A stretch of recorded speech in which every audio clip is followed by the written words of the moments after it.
안녕하세요. 저는 전라북도 농업기술원 기술보호과 작물보호실장을 맡고 있는 소현규라고 합니다.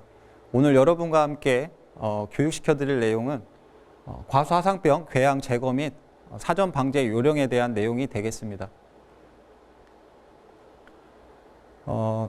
교육 순서는 발생 현황 및 동계 궤양 제거 요령, 그 다음에 사전 방제 요령 순으로 말씀드리도록 하겠습니다. 먼저 발생 현황에 대해서 알아보겠습니다. 22년도 올해 과수화상병 발생 현황은 245농과 108.2헥타가 발생을 하였습니다. 물론 전라북도에서는 미발생되었고요. 작년하고 비교를 해보면 과원은 약 한 60% 감소를 했고 면적도 상당히 많이 감소를 했습니다. 그리고 신규 발생 시군도 작년에 9개 시군이 신규 발생을 했는데 올해 같은 경우는 2개 시군으로 과수화상병이 작년에 비해서는 올해 상당히 감소한 것으로 최종 집계가 되었습니다. 기본적으로 우리가 이 원인에 대해서 판단을 해보면 기본적으로 올해 봄 가뭄이 있었죠. 그래서 과수화상병이 많이 발생하는 그 시기에 봄 가뭄이 있음으로 인해서 과수화상병 발생이 좀 줄지 않았나 그렇게 판단을 하고 있습니다. 실제적으로 이 오른쪽에 그 지도를 보시면 이 보라색으로 표시된 이 2개 시군이 올해 처음으로 발생된 시군이 되겠고요. 그 다음에 이쪽 그 노란색으로 표시된 시군들은 지금 예전에 발생을 했지만 올해는 발생하지 않았던 시군입니다. 근데 전체적으로 이 그림을 봤을 때 왼쪽 서쪽과 동쪽 모두 다 남하하는 그런 특징을 보이고 있습니다. 그래서 저희 익산에서 2020년도에 발생 이후에 지금 발생이 없는 상태인데 일단 기본적으로 서쪽과 동쪽에서 다 남쪽으로 남하하는 특징을 보이고 있기 때문에 전라북도 지역도 아직 안심할 수 있는 단계는 아니다 이렇게 판단을 하고 있습니다. 기본적으로 이 올해 발생했던 역학조사 결과를 보면 크게 3가지 정도로 나뉠 수 있는데 처음에는 결국은 외부 작업자 그러니까 외부의 사람이 내 과원에 전정을 하러 온다든지 적화 작업, 적과 작업을 한다든지 이러한 작업자에 의해서 전염되는 게 여전히 많다. 그래서 올해 발생 과원의 90% 이상이 결국은 발생했던 과원의 반경 2km 내에서 발생을 했다는 사실입니다. 그래서 이 얘기는 뭐냐면 결국은 외부에 그러니까 발생했던 과원에서 작업을 했던 작업자가 발생하지 않은 옆에 인근에 있는 과원으로 다시 이동을 하면서 그 작업자에 의해서 전염되는 케이스가 상당히 많았다. 이렇게 판단해 볼 수가 있고 기본적으로 과수화상병은 잠복기가 약 한 5년 정도까지 됩니다. 그래서 실제적으로 육안으로 봤을 때 병증이 없더라도 2, 3년 뒤에 다시 또 병증이 발생할 수 있기 때문에 우리가 조기 발견해가지고 빨리 제거하는 것은 상당히 어려운 병 중에 하나라고 이렇게 볼 수가 있습니다. 그리고 3번째는 앞서 말씀드렸다시피 봄에 상당히 가뭄으로 시달렸잖아요. 가뭄은 세균병인 이 과수화상병한테는 좀 좋지 않은, 그러니까 세균병이 확산할 수 있는 좋은 환경은 아닙니다. 결국은 비와 바람이 많이 불고 강수가 계속 되어야 과수화상병이 빠르게 확산을 하는데 올해는 다행히 가뭄이 지속됐기 때문에 과수화상병이 생각보다 작년에 비해서 많이 줄었다. 이렇게 지금 보고 있습니다. 어찌됐건 제가 앞서 말씀드렸다시피 전라북도도 안심할 수 없는 단계라고 말씀드렸지만 5, 6, 7월 이 3개월 동안은 기본적으로 전체 18년부터 22년의 그 5년간의 분석을 보면 전체 발생량의 84%가 5월에서 7월 사이에 집중되고 있습니다. 그래서 5월부터 7월까지 이 3개월은 전국의 어느 지역도 안심할 수 있는 상황은 아닙니다. 그래서 과수화상병을 면밀히 관찰을 하고 또 발견이 되면 즉시 신고하는 그런 자세가 필요합니다. 기본적으로 지금 지리적으로 가까운 논산이라든가 예산 이런 지역에서도 발생을 하고 있기 때문에 익산이나 완주같이 지리적으로 가까운 전라북도 내 시군들은 좀 위험 수준에 와 있다 이렇게 지금 판단을 하고 있습니다. 다음은 동계 궤양 제거에 대해서 설명드리겠습니다. 기본적으로 여러분들께서 동절기 그러니까 지금 1월, 2월 달에 전정 작업들을 시작하실 텐데요. 전정 작업을 하시면서 볼 수 있는 과수화상병의 궤양들이 어떤 게 있는지 한번 사진으로 살펴보겠습니다. 먼저 이 오른쪽에 빨간색 동그라미 3개가 가장 특징적인 동계 궤양의 모습입니다. 그래서 제일 위에 이 동그라미를 보시면 이쪽 지역이 굉장히 그 함몰되어 있는 것을 볼 수가 있습니다.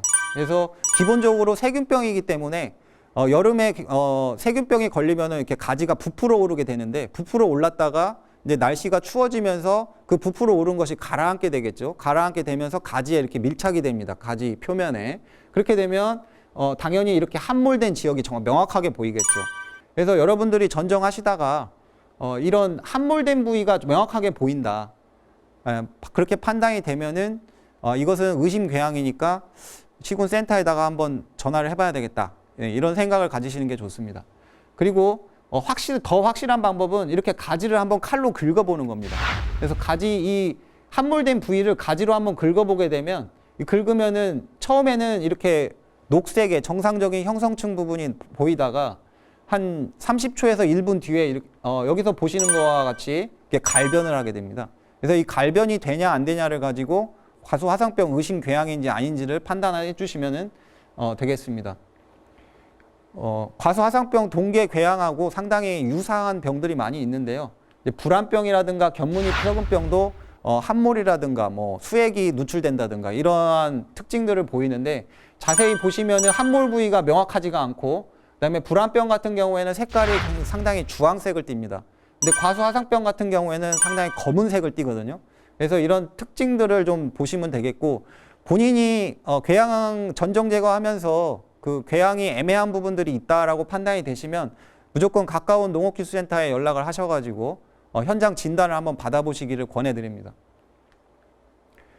화상병 의심 궤양이 아니고 일반 궤양이더라도 이 정부에서는 지금 강력하게 강전정하기를 지금 권장을 하고 있습니다. 그래서 궤양 부위로부터 약 한 40에서 70cm 정도를 강하게 전정을 해서 과지를 제거해 줄 것을 권장하고 있고, 특히 이 전정 가위라든가 작업자의 작업 도구를 소독하는 것은 매우 중요한 일입니다.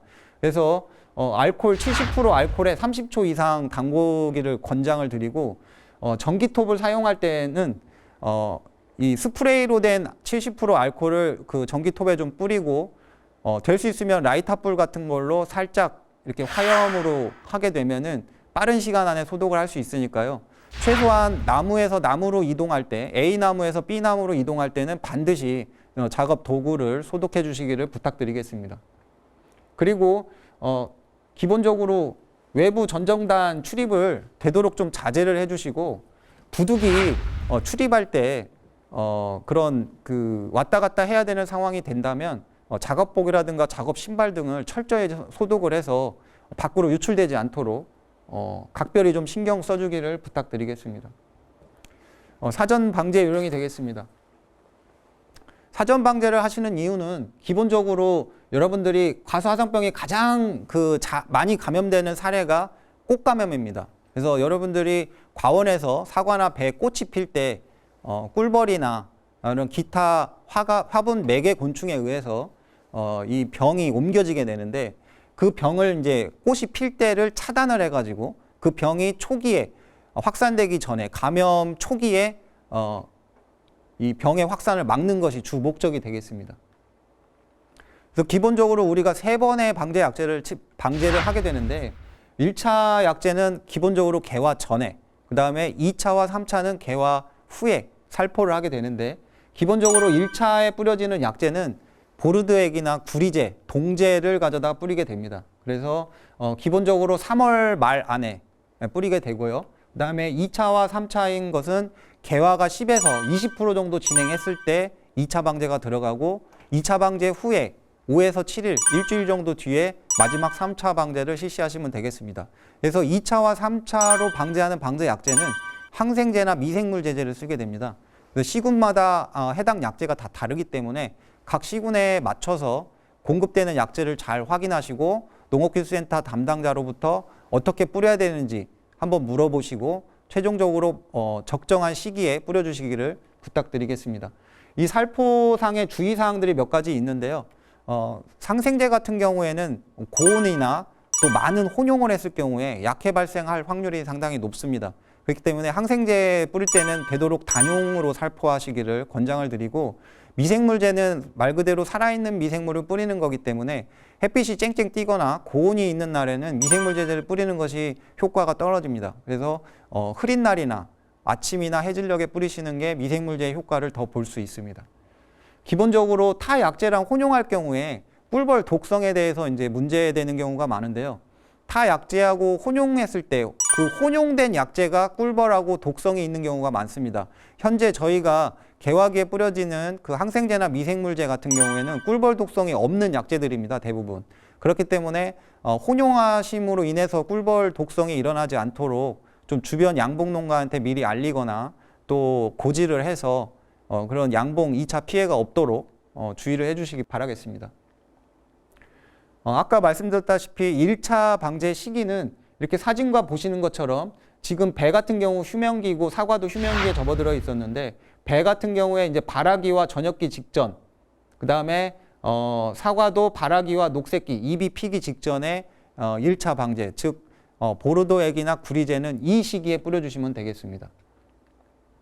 그 다음에 2차, 3차, 개화 후에 뿌려주시는 것들은 풍성기나 홍래기에 있는 배 사과 보이시죠? 그래서 그것보다 이제 꽃망울이 1개, 2개씩 피기 시작한 시기에 2차 방제를 시작하시면 되겠습니다. 근데 배 같은 경우에는 구리제를 3월 말에 뿌렸다. 그러면 배 같은 경우는 4월 10일경이면 개화가 되기 때문에 상당히 일정이 빡빡합니다. 그래서 구리제를 뿌리고 나서 1, 2주 안에 바로 2차 방제를 들어가야 되기 때문에 상당히 그 본인들의 과원 방제 일정을 잘 살피셔가지고 적게 뿌려질 수 있도록 좀 고려를 해주시고, 사과 같은 경우에는 빠르면 4월 말, 산간부 같은 경우는 5월 이후에 꽃이 피기 때문에 적절히 잘 방제 시기를 잡아가지고 뿌려주시면 되겠습니다. 그래서 2차 방제가 개화 10에서 20% 진행하고 나서 5일에서 7일, 그러니까 약 한 일주일 정도 지난 후에 바로 3차 방제를 하시게 되면 1차부터 3차까지 모든 사전 방제가 다 마무리를 하게 되는 것으로 그렇게 이해를 하시면 되겠습니다. 약제 방제가 다 완료가 되시면 기본적으로 그 약제 방제했던 봉투, 약제 방제 빈 봉투죠. 약제 방제했던 빈 봉투라든가 약병을 버리지 마시고 잘 보관을 해주시는 게 좋습니다. 만에 하나 과수화상병이 발생을 해서 현지 확인을 나갔을 때 약제를 뿌렸냐, 사전 방제를 했냐 안 했냐가 손실보상금을 더 제대로 받고 혹시나 경감이 되거나 삭감이 될 수 있기 때문에 뿌렸던 빈 병이나 빈 봉투는 되도록 좀 들고 있고, 아니 상황이 그렇다고 하시면 뿌린 날짜와 사진을 잘 찍어서 보관을 하시는 게 좋습니다. 그리고 기본적으로 과수화상병 발생했을 때 기본적으로 자기가 작업했던 작업 내역 점검 일지를 제출하게 되어 있습니다. 그렇기 때문에 최소한 과수화상병과 관련된 약제를 뿌리실 때는 언제 무엇을 뿌렸는지, 얼만큼 뿌렸는지 이러한 내용들을 영농 일지에 한 번씩 작성을 해 두셔야 나중에 손실보상금을 책정을 하고 청구를 하실 때 큰 도움이 될 겁니다. 그래서 기본적으로 자기의 영농 일지, 그 다음에 약제 방제 봉투를 가지고 있는 거, 그 다음에 봉투 가지고 있는 거하고 약제 방제 확인서, 이 약제 방제 확인서는 각 시군에서 약제 방제 확인서를 작성해 달라고 아마 보내드릴 겁니다. 보내드리게 되면 그 약제 방제 확인서를 작성을 하셔가지고 꼭 집안에 비치를 해두시거나 기술센터에 갖다 주시면 좋겠습니다. 이상으로 우리 과수화상병 동계 궤양 제거하고 사전 방제 요령에 대해서 말씀드렸습니다. 전라북도가 지금까지 과수화상병이 발생이 2020년 이후에 지금 약 2년 동안 발생이 없습니다. 그래서 과수화상병에 대한 경각심이 다소 떨어질 수도 있는데요. 지금 과수화상병이 전국적으로 계속 확산되고 있는 만큼 여러분 모두 경각심을 가지고 과수화상병 궤양 예찰이라든가 의심 증상이 있을 때 시군센터한테 전화하고 하시는 부분들을 좀 잘 이행해 주시기를 부탁드리겠습니다. 이상 교육을 마치겠습니다. 고맙습니다.